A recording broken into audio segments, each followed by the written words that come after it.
Welcome to the Bite-Sized Tech News TLDR podcast. For today's deep dive, we are strictly focused on the bottom line. Right. No fluff today. Exactly. Fast-paced, intense, strictly business.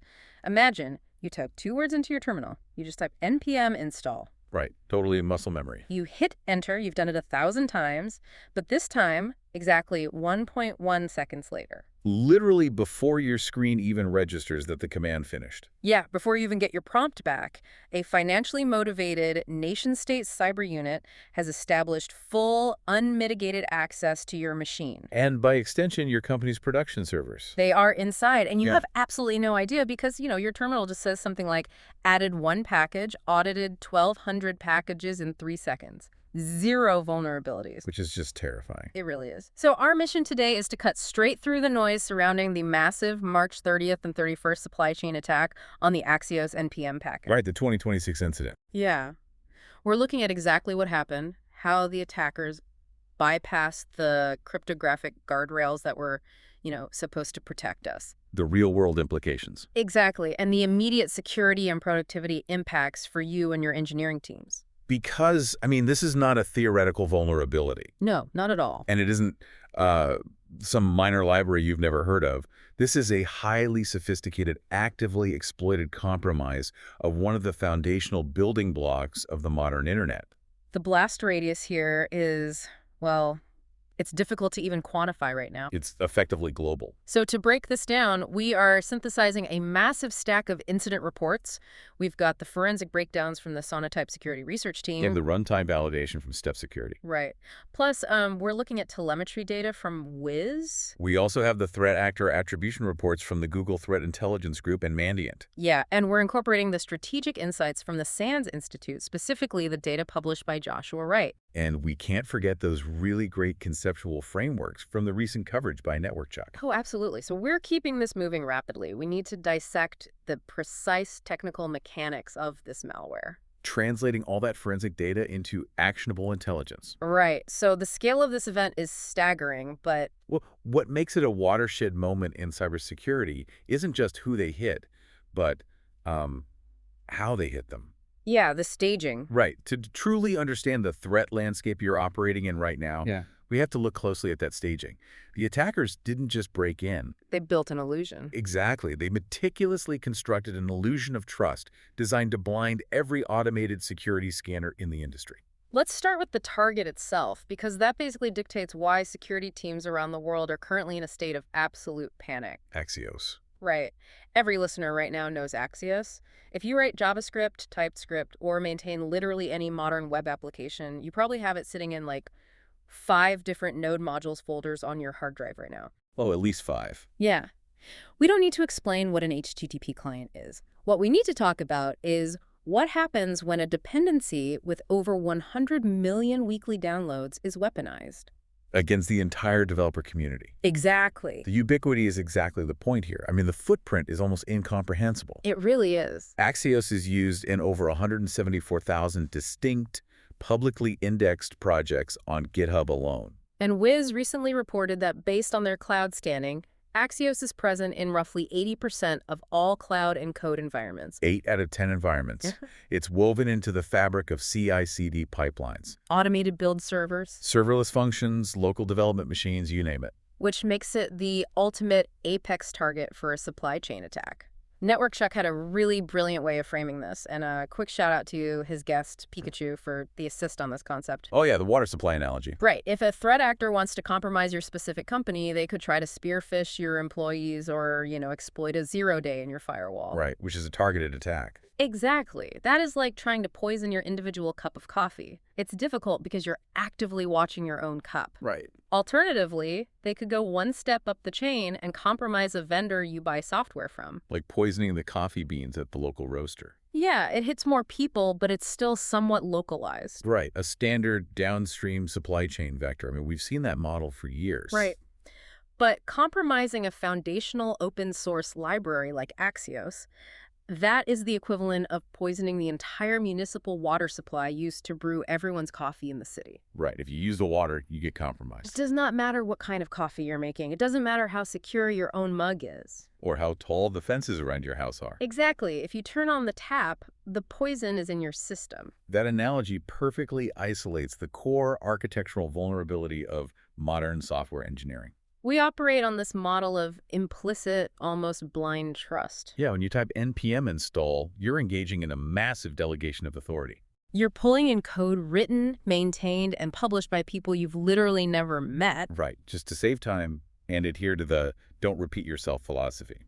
But the reality of that transaction is that you are granting hundreds, sometimes thousands, of strangers arbitrary code execution privileges on your local hardware. And your company's production infrastructure. And the really insidious part, the part that catches so many organizations off guard, is that you don't even have to explicitly ask for the poisoned water to get infected. Right, the transitive dependency trap. Yeah. You might be working on a project and you never actually type npm install Axios. Instead, you install a completely different tool. Like a CLI utility. Yeah, let's say you install OpenClaw. You've audited OpenClaw. You trust OpenClaw. But OpenClaw's package JSON file dictates that it relies on Axios to function. So the moment you install OpenClaw, the package manager automatically reaches out and pulls Axios into your environment. Exactly. You inherit the aggregated risk of your entire dependency tree. You don't just trust your direct dependencies. You trust the dependencies of your dependencies all the way down to the bottom of the stack. The SANS Institute report highlighted a terrifying metric regarding this. They said the average enterprise NPM project inherently trusts between 200 and 2,100 unknown developers with code execution. It's a complete illusion of security. I mean, you spend weeks running static analysis and penetration tests on the proprietary code your internal team wrote. Completely ignoring the fact that your actual attack surface is your vendor's vendor. Right. So we understand the blast radius. The water supply is massive and everyone drinks from it. Everyone. But a project with 100 million weekly downloads isn't just sitting out in the open, unguarded. I mean, a project of that magnitude has layers of automated security. Branch protections, continuous integration guardrails. Exactly. Which brings us to the infiltration. How did the attackers actually get the poison into the water without tripping massive ecosystem-wide alarms? Well, the initial breach occurred via an account hijack. Okay. The threat actors compromised the NPM publishing account of one of the lead maintainers for the Axios project. Do we know which one? Yeah, the account in question was registered under the username Jason C. Mannon. Wow, okay. Once the attackers gained control of that NPM account, their first operational move was to change the email address associated with it. To what? To an attacker-controlled Proton mail address, ifstap@proton.me. Wait, I have to stop you there because the math isn't mathing for me on this. Also, Well, I manage open source projects. You don't just log into a web portal with a username and password and hit an upload button for a project like Axios. right. They use GitHub Actions. Their release pipeline is fully automated. Shouldn't a project of this size require cryptographic proof to publish an update to the registry? Yes, it should. Specifically, OIDC, OpenID Connect tokens. If the pipeline requires an ephemeral OIDC token generated by GitHub to prove the code passed all automated checks, how does hijacking a username bypass the cryptography? That is the exact right question to ask, and it exposes a massive architectural flaw in how we handle developer identity right now. Okay. You are absolutely correct that legitimate Axios releases are published via GitHub Actions using NPM's OIDC trusted publisher mechanism. Can you break down exactly how that OIDC handshake is supposed to work, just conceptually? Certainly. In a secure OIDC-enforced workflow, a human developer never possesses the keys to publish a package. Right. Instead, when a developer merges code into the main branch, GitHub Actions spins up an automated runner. Okay. That runner reaches out to GitHub's identity provider and basically says, hey, I am an official job running for the Axios repository. And then GitHub gives the runner a cryptographically signed, short-lived OIDC token. Exactly. The runner then hands that token to the NPM registry. Got it. The registry verifies the signature, confirms it came from the official Axios repository, and in exchange grants a temporary ephemeral access token. That's only valid for exactly one publish event. Right. The moment the package is published, the token vanishes. It cannot be stolen, stored, or reused. Right. It's a zero-trust, machine-to-machine authentication model. So if that was in place, how did the attackers push the malicious update? They bypass the OIDC requirement and the entire automated pipeline completely. How? While the repository was configured to use OIDC for its automated releases, the hijacked maintainer account still possessed a legacy, long-lived NPM classic access token. Ah, a static token. Yes, a static alphanumeric string. Unbelievable. These tokens are generated by developers to authenticate their local command line interface, the NPM CLI, to the registry. Right, so they're often stored locally in plain text. Exactly, inside a hidden file called .npmrc in the developer's home directory. So if an attacker compromises a developer's local machine, maybe through an info-stealing malware strain like Redline or Raccoon, They can simply copy that token. That classic token does not expire unless manually revoked. and it carries the full publishing authority of the maintainer. Yes, it does. So the attackers didn't need to defeat the cryptography of the OIDC pipeline. They just sidestepped the entire vault by finding a master key left under the doormat. Precisely. By using the stolen classic token to publish manually through the command line, the attackers bypass every single security control configured on the GitHub repository. They bypassed the branch protection rules requiring multiple developer approvals. Yep, they bypass the mandatory code reviews. Bypassed all the automated CI/CD security scanning tools. And they bypass the OIDC requirement. Step Security's forensic analysis pointed out a really fascinating signal that proves this.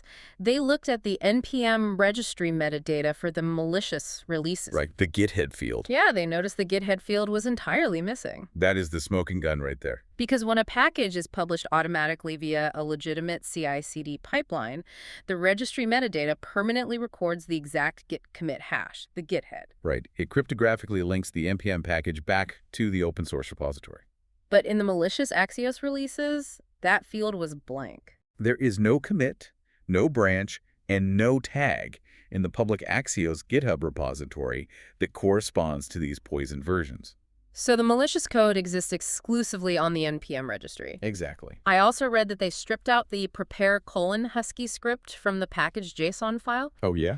Husky is a tool developers use to enforce pre-commit checks, like running tests or linters before code is allowed to be pushed. Right, so the fact that the attackers explicitly deleted that script is a dead giveaway that they were manually forcing this published through a local terminal. Yeah, they didn't want any local testing frameworks throwing errors and blocking the deployment. Exactly. It was a brute force manual override using a stolen credential. Okay, so they have the keys, and they've bypassed the pipeline, but they didn't just smash and grab. No, they were much smarter than that. Right, they didn't just inject a massive block of obfuscated malware directly into the Axios source code. That would have been caught immediately. Instead, they used a brilliantly chilling pre-staging strategy. Yeah. Let's talk about the decoy. This is where the operational sophistication of this threat actor really elevates from a standard script kiddie attack to an advanced persistent threat level. Yeah.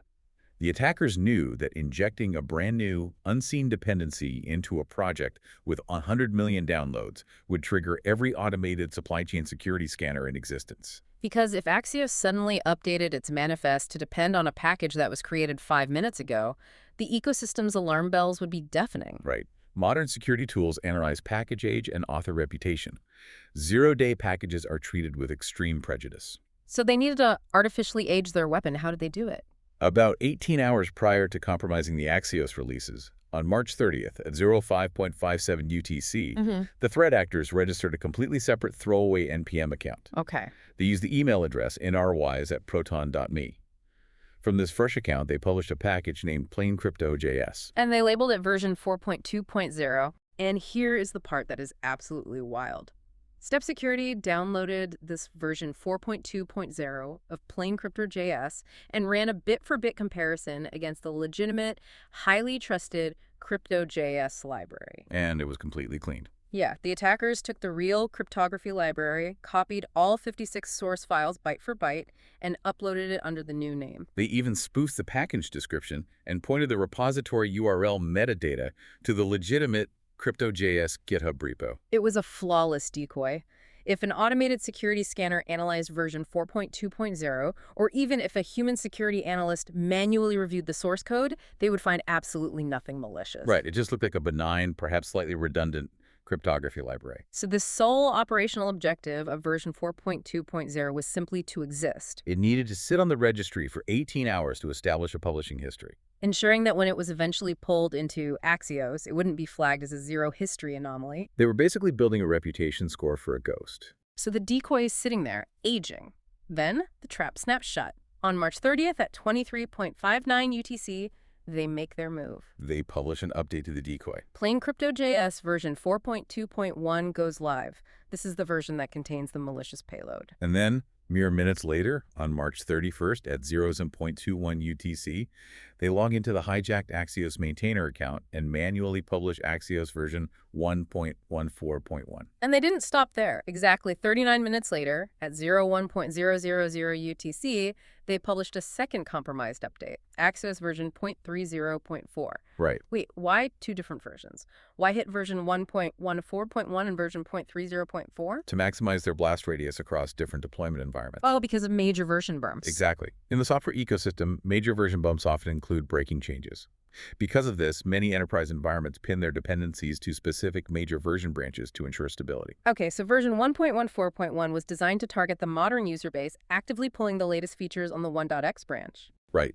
Version 0.30.4, however, was explicitly targeted at legacy users and older enterprise systems that were locked onto the 0.x branch. That's devious. By poisoning both concurrent branches, the attackers ensured that almost any automated build system pulling the latest compatible version within its allowed range would ingest the malware. It really is a masterclass in supply chain compromise. Let me summarize this infiltration, because the elegance of it is terrifying. They steal a static classic developer token to completely bypass the automated, cryptographically secure GitHub pipeline. Yes. They establish a fake history by publishing a clean, bit-for-bit cloned decoy package to fool the automated age-based scanners. Right. They load the weaponized payload into a minor version update of the decoy. And finally, they manually push poisoned updates to both the modern and legacy branches of the most popular HTTP client in the world. It demonstrates a deep, intimate understanding of not just code, but of the behavioral economics and automated tooling of the developer ecosystem. Which brings us to the execution phase. We've talked about how they got the poison into the water. Now, we need to examine the exact millisecond by millisecond timeline once a victim's machine actually takes a drink. The defining characteristic of this payload is its minimalism. Yeah. When you look at the forensic breakdown from Step Security, you realize how little actually changed. They ran a binary diff across all 86 files in the Axios repository. And what did they find? The attackers added exactly 0 lines of malicious JavaScript to the core Axios source code. 0. The core logic of the HTTP client was completely untouched. Exactly 1 file was modified, the package.json manifest file. And the only change in that manifest was adding a single line to the dependencies list, right? Yes. Plain Crypto.js, caret 4.2.1. That is correct. They injected a phantom dependency. If you grip the entire Axios codebase, plain Crypto.js is never imported, never required, and never utilized by the application logic. Its sole purpose for existing in that file is to force the NPM package manager to download it to the victim's machine. Because once NPM downloads it, the package manager will automatically execute the package's lifecycle scripts. Right, the post-install hook. I want to dig into this because it feels like such a massive architectural vulnerability.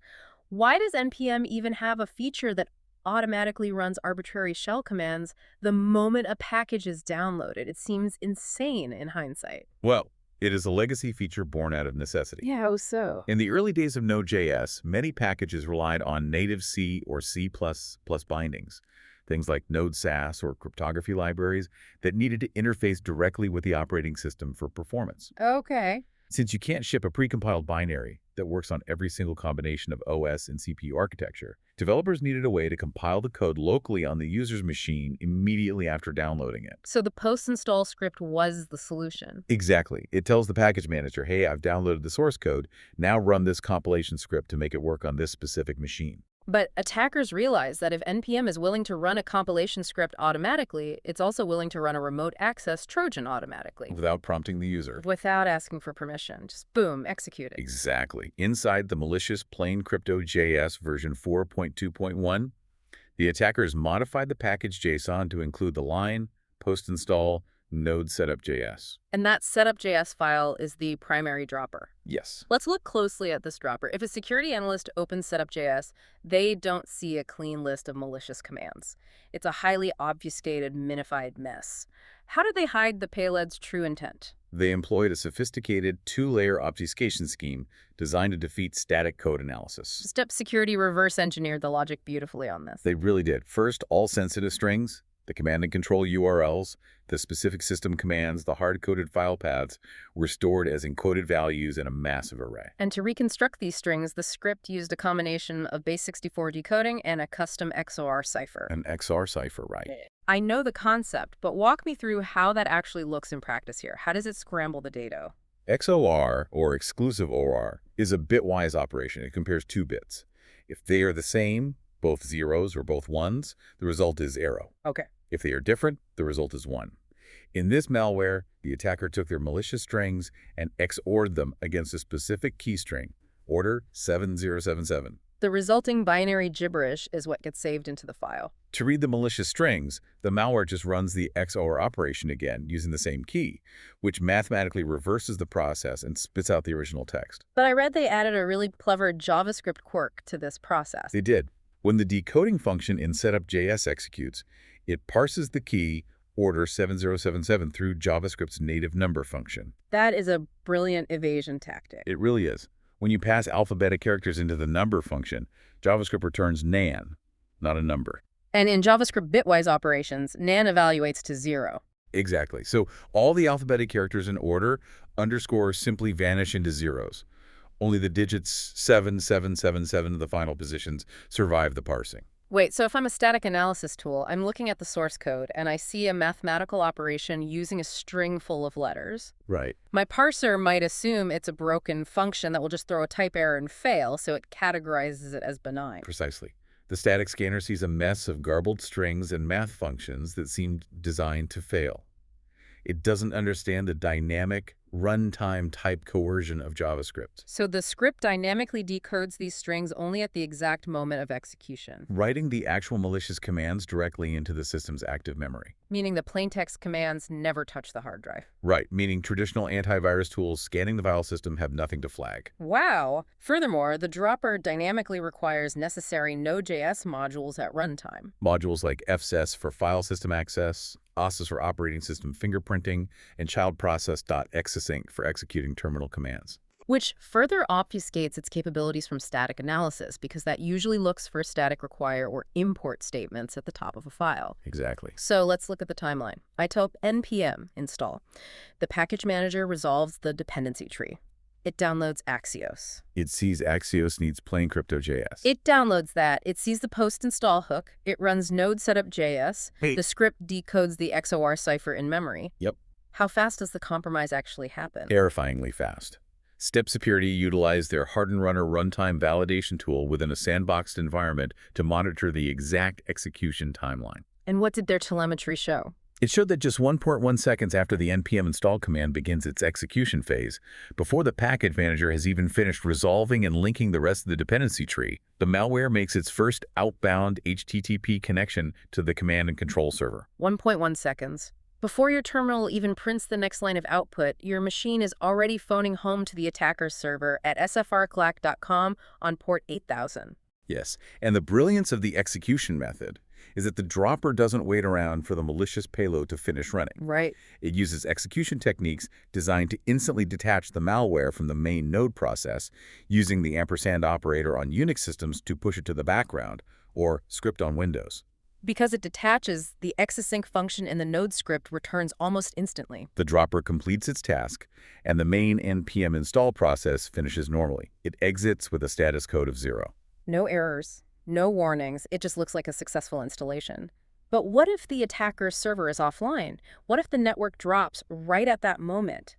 Does the script throw a connection timeout error and alert the developer that something weird just tried to connect to a random domain? No, not at all. The entire execution routine within setup.js is wrapped in a top-level try-catch block configured to swallow all errors completely silently. So if the attacker's C2 infrastructure is unreachable, or if a local firewall blocks the outbound connection, the script simply catches the exception and exits quietly. The installation proceeds as if nothing happened. Threat actors know that breaking a build pipeline draws immediate scrutiny from DevOps teams. Right. Their primary objective is to remain completely invisible. Which brings us to the anti-forensics, the digital cleanup. This is the part of the step security breakdown that genuinely gave me chills. It's one thing to execute a payload quickly. It's another to wipe your fingerprints off the door handle on the way out. Yeah, after dropping the payload in that 1.1-second window, the script actively erases its own existence. How? It executes a highly choreographed three-step forensic cleanup routine using the S module. Okay, what's step 1? Step 1, the setup.js script calls ss.unlinksync on itself. So the actual dropper script deletes itself from the hard drive the moment it finishes executing. It simply ceases to exist. Wait, so it deletes the script? But the package.json file inside the node module's plain crypto.js directory still has the malicious post-install hook written in it, right? Didn't think so. Anyone investigating an alert would look at that manifest, see the hook, and know exactly what happened. Don't tell me it edits the JSON file in real time. It doesn't edit it. It obliterates it. Wow. Step 2 of the cleanup, the script deletes its own malicious package.json file. And step 3? The attackers pre-staged a file in the directory named package.md. Step 3 takes that file and renames it to package.json. And what exactly is inside that package.md file? It is a perfectly clean, benign package.json manifest. Seriously? Yes, it contains no script section whatsoever. There is no post-install hook. And most critically, it hard-codes its version number as 4.2.some. The version number of the clean bit-for-bit decoy from the day before, not the malicious 4.2.1 version that was actually downloaded. Exactly. That is just, wow. So if a security responder gets a network alert about a weird outbound ping and goes digging into the developer's machine to investigate, they navigate into the node modules folder. They look around. And they see a perfectly clean repository. The dropper script is gone. The manifest claims to be a version 4.2.7. There are no malicious lifecycle scripts. Yeah. All 56 cryptography files perfectly match the legitimate library. If the responder runs NPM audit or NPM list to verify the environment tree, those automated tools will parse that clean, fake manifest and report that everything is perfectly secure. The malware has effectively erased the scene of the crime from the inside out. Okay, the dropper has phoned home in 1.1 seconds and erased its tracks. Now we need to look at what it actually downloaded. We need to examine the specific weapons that are dropped onto the victim's operating system. As we discussed, the dropper dynamically loads the OS module to fingerprint the host machine. Right. It checks the architecture and the platform, whether it's running Windows, Mac OS, or a Linux distribution. Based on that fingerprint, it constructs an HTTP POST request to the command and control server to ask for a custom platform-specific payload. And it does this using request URIs designed to perfectly blend in with legitimate developer traffic. Right. I noticed in the network telemetry logs that it requests paths like packages.npm.org/product0 or product1. Yeah, if a network administrator is quickly skimming firewall logs, a request to something called packages.npm.org looks entirely normal for a machine running an NPM install. It's hiding in plain sight. Let's break down the distinct payload delivery chains by platform because they highlight how adaptable this threat actor is. Let's start with macOS. When the host is identified as a Mac, the dropper sends the product0 request. The C2 server returns a highly obfuscated Apple script. And the node process saves this Apple script to a hidden temporary directory. And executes it silently in the background using no HUP-OSA script. And what does that Apple script actually do? The Apple script acts as a secondary stager. It reaches back out to the server to fetch the final payload, a Mach-O universal binary compiled in C++ your file. Okay. It downloads this binary and saves it to a highly deceptive file path, library/caches/.apple.act.mond. cum.apple.act.mond. If I saw that in a directory, I would assume it's a legitimate system file. It looks exactly like an Apple cache file. That is intentional. It perfectly mimics Apple's reverse DNS daemon naming conventions. It likely stands for something fabricated like Activity Monitor Daemon. By burying it in the global caches folder with a system-level name, it evades casual scrutiny. The script then alters the file permissions using chmod plus X to make it executable and launches it silently via the Z shell. Right. Okay, what about Windows environments? That's the product1 request. On Windows, the execution flow is slightly different and specifically tailored to evade endpoint detection and response tools, or EDRs. Oh, so? The dropper actively hunts the file system for the native PowerShell.exe binary. Instead of running PowerShell directly, which often triggers behavioral alerts in modern EDRs, it copies the legitimate executable. Moves it into the hidden program data folder and renames it to w@.x. Disguising it as the Windows terminal executable, that's incredibly clever. Yeah, a process named w@.x running background scripts looks a lot less suspicious than PowerShell.x making outbound network connections. Very clever. The dropper then writes a VB script file to the local temp directory and executes it silently. This VB script utilizes native Windows tools like curl to download a secondary PowerShell script from the C2. Often named something innocuous like 620.23.ps1. It then executes that script using the disguised w.x binary. Passing flags that hide the window from the user and explicitly bypass local execution policies. Exactly. And how does it survive a reboot? If a developer turns off their laptop on Friday, does the malware die? Not on Windows. It establishes deep persistence. It creates a hidden batch file, typically named system.bat, and adds a registry run key named Microsoft Update pointing to it. Every time the user logs in, the operating system looks at that registry key, assumes it's an official update process, and boots the malware back up before the desktop even fully loads. And finally, Linux. The Product 2 request. For Linux, and critically, any Unix-like system that isn't macOS, which includes FreeBSD servers, Docker container environments, and even Node.js runtimes on Android. The C2 server drops a Python-based backdoor save to /temp/ldist.py. The most crucial element here isn't the file itself, but how it executes. This is where the nohub command comes back into play, right? I want to make sure everyone understands what nohub actually does. Oh, definitely. To me, using nohub combined with the ampersand operator is essentially like lighting a fuse on a bomb and then immediately throwing away the match. That is an excellent analogy. By the time the security scanner arrives to investigate the explosion, the match, in this case the npm install command, is long gone, and there is no physical evidence connecting the two. Exactly. Nohub stands for no hangup. When you run a process normally in a terminal, it is a child of that terminal session. If the terminal closes or if the parent process dies, the child process is killed with it. But when the malware executes the Python script using nohub and appending the ampersand, it intentionally severs that parent-child relationship. It detaches the process from the terminal completely. So to the operating system's process tree, who is the parent? The parent process ID, the PIPID, is reassigned to 1, which is the system's root init process. The malware is orphaned from the npm command that spawned it. If an EDR tool catches the Python script behaving maliciously an hour later, it cannot trace the execution path back up the tree to realize that Axios or NPM install was the initial infection vector. The forensic trail is cut dead. So across all three platforms, we have highly obfuscated, deeply entrenched execution. But what exactly is this final payload? We've talked about how it gets there and how it hides, but what is its functional purpose? The Google Cloud Threat Report identifies this core payload as WAVESHAPER.V2, while Wiz refers to elements of it as Silkbell.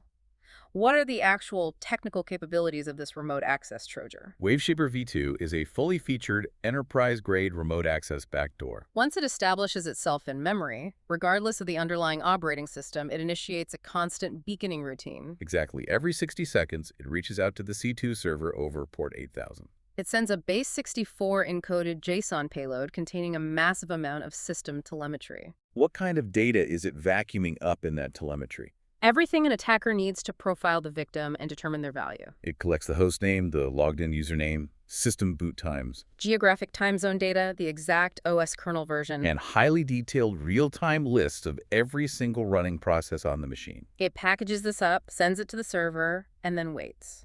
It is essentially asking the operator, here is where I am, what should I do next? And the commands the operator can issue are extensive. The Google Threat Intelligence Group reverse-engineered the binary and outlined several core commands the RAT accepts. It has a kill command to gracefully self-terminate and delete all forensic artifacts if it senses it's running inside a security researcher's sandbox. It has a render command, which allows the attacker to deeply enumerate local directories. Extracting file paths, sizes, and modification timestamps to hunt for sensitive data like SSH keys or AWS configuration file. And it can execute arbitrary code, right? It isn't just looking around. Yes, it is highly interactive. It features a run script command allowing the operator to decode and execute arbitrary shell commands or Apple scripts on the fly. But the most alarming capability, without question, is its punject command. What does Tunjack do? It allows the remote attacker to decode a secondary payload and inject that portable executable binary directly into the active memory space of legitimate running process. So they can load whatever secondary malware they want. Ransomware, crypto miners, credential sealers. Without ever writing that file to the physical hard drive where an antivirus scanner might catch it. Exactly. It is a fileless execution technique. WaveShaper provides total, unmitigated remote control over the infected host, effectively turning the machine into a node on the attacker's botnet. So we know what the weapon is. We know how it bypassed the security vaults. We know how it masks its execution on the machine. Now the million-dollar question. Who pulled the trigger and why? Let's transition into the attributions, starting with the findings from Google Cloud and Mandiant. The Google Threat Intelligence Group has formally attributed this campaign to a highly capable threat actor they track under the designation UNC-BAMVSD9. And for those who don't track APT designations daily, who is UNC 1069? They are a financially motivated threat group with a strong, documented North Korea nexus. They have been highly active since at least 2018. While many state-sponsored groups focus on espionage or intellectual property theft, UNC 69 has a very specific operational mandate, generating revenue for the regime. They have a well-documented history of executing complex supply chain attacks, specifically aimed at stealing cryptocurrency and infiltrating decentralized finance or DeFi organizations. Attribution in cybersecurity is notoriously difficult. It's rarely a smoking gun, it's usually a web of circumstantial evidence. How certain are they that this is North Korea? They base the attribution on heavily overlapping technical artifacts from past confirmed campaigns. First, the malware DNA itself.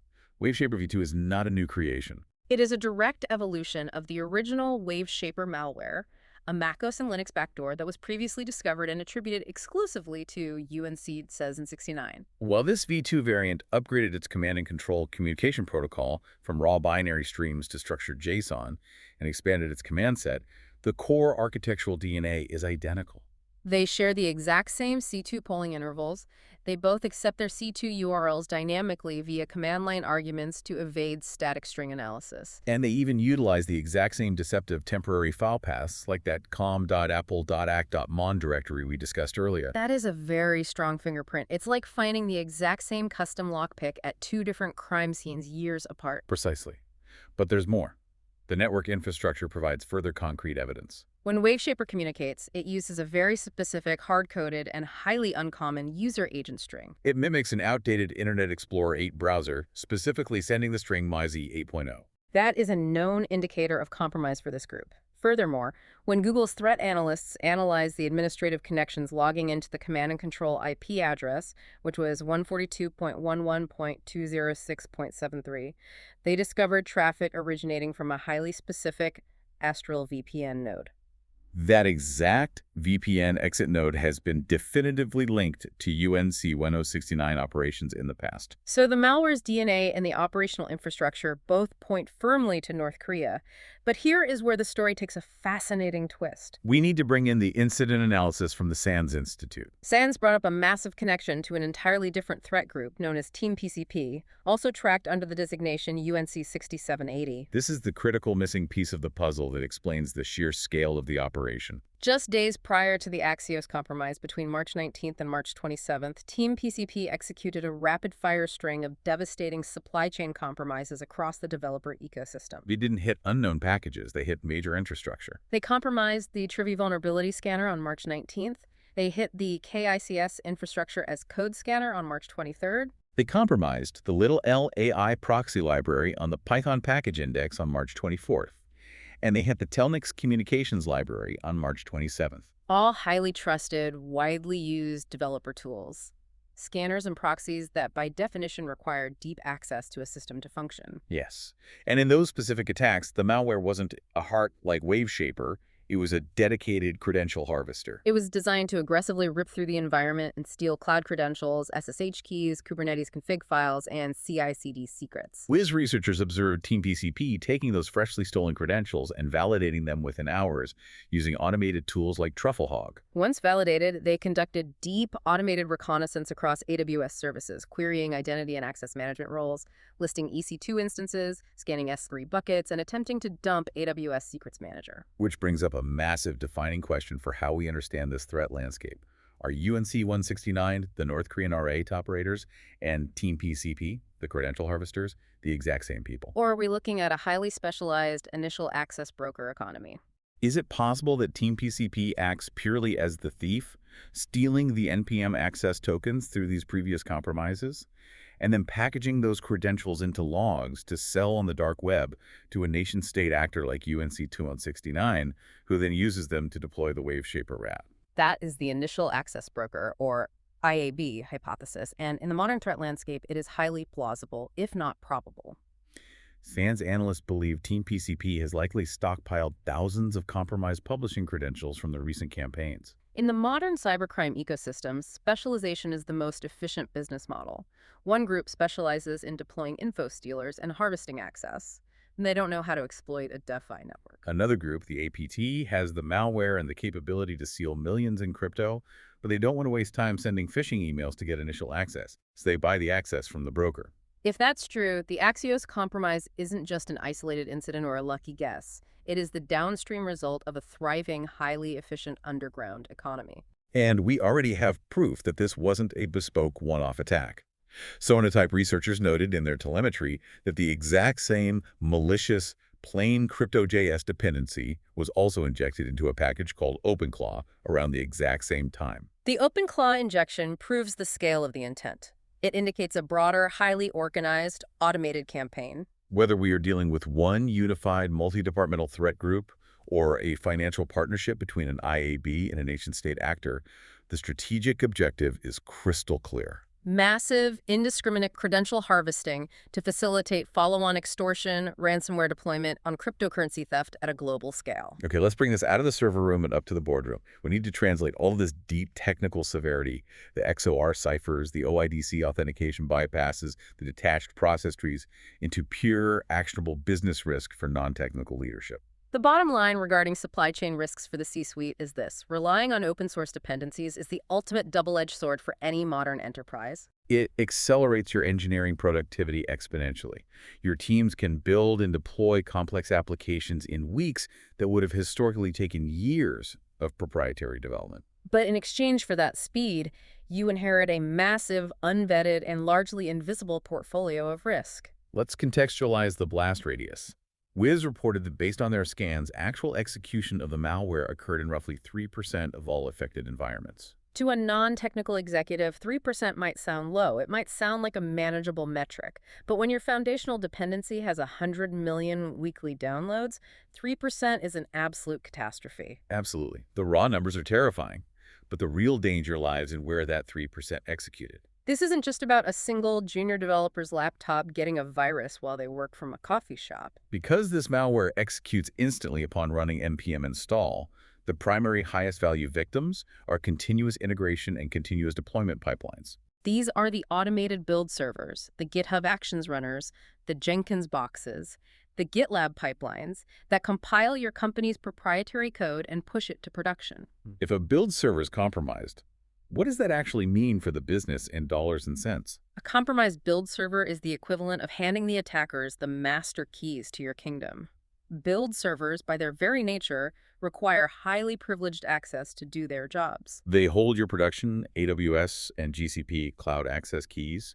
They hold master database credentials. They hold the private cryptographic certificates used to sign your software releases. If the WaveShaper rat establishes a foothold on a CI/CD runner, it immediately queries the cloud metadata service, extracts those production secrets, and sends them to North Korea. Which inevitably leads to downstream impact. We've seen this play out historically with massive breaches like SolarWinds or the CodeCov incident. Precisely. If they have your production signing keys and your deployment credentials, they don't just compromise your internal data silos. They can leverage your trusted infrastructure to push malicious updates into your proprietary software, compromising your company's downstream customers. This transitions a technical vulnerability into a massive existential, reputational, and financial liability. If your enterprise SaaS platform becomes the primary delivery mechanism for a North Korean remote access Trojan because your automated build server blindly pulled a poisoned minor version of Axios, the business impact is devastating.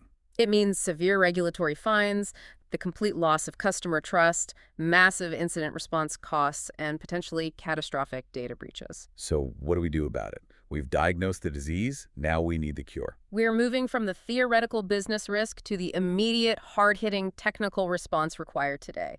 If you are a developer listening to this, an engineering manager, or on a security operations team, here is your prioritized step-by-step audit and remediation checklist. Step 1. Audit your log files immediately across your entire organization. What exactly are they searching for? You need to grip your packagelock.json, your yarn.lock, and your pnpmlock.yaml files across all active repositories. You are looking for the exact presence of Axios version 1.14.1 or Axios version 0.30.4. But more importantly, because of transitive dependencies, search your log files for any reference to the plain crypto.js dependency. If that string exists anywhere in your log file, your environment pulled the poisoned package. Step 2. Hunt for forensic artifacts and monitor the network perimeter. Because the malware executes a self-cleanup routine that modifies the package.json file to look clean, relying solely on package manifests is insufficient. You must hunt for the OS-specific indicators of compromise. On macOS endpoints, verify the existence of the file library /caches/com.apple.act.mund. On Windows environments, search for the presence of program data wget.exe or check the temporary directories for VBScript or PowerShell files like temp 620.20.33.vbs or ps1. On Linux servers and containers, look for the Python script at tmpld.py. Simultaneously, your Network Operations Center must immediately query all outbound traffic logs and DNS requests for connections to the domain sfrclack.com or the specific IP address 142.11.206.73, specifically looking for traffic traversing port 8000. Step 3. Assume compromise and rotate everything. I cannot stress this enough based on the incident reports. This is the hardest pill to swallow, but it is mandatory. If you confirm through log files or artifacts that the poisoned package was installed in your environment, you cannot simply delete the node modules folder, run an antivirus scan, and move on. You must operate under the assumption that total credential theft occurred within that initial 1.1 second execution window. The keys are already gone. The door has been unlocked. Yes. You must immediately revoke and rotate all NPM publishing tokens, cloud identity access keys, SSH private keys, database passwords, and external API tokens that were present as environment variables on the affected machine, or CI/CD runner. Furthermore, do not attempt to clean the infected machine in place. The WAVESHAPER rat's ability to inject payloads directly into memory means it can evade traditional removal tools. You must isolate the system, preserve it for forensics if necessary, and then wipe it and rebuild it entirely from a known good bare metal state. And finally, step 4, downgrade and pin. Revert your Axios dependency in your manifests to the last known safe verified versions, which are 1.14.0 for the modern branch, or 0.30.3 for the legacy branch. Crucially, use strict dependency pinning.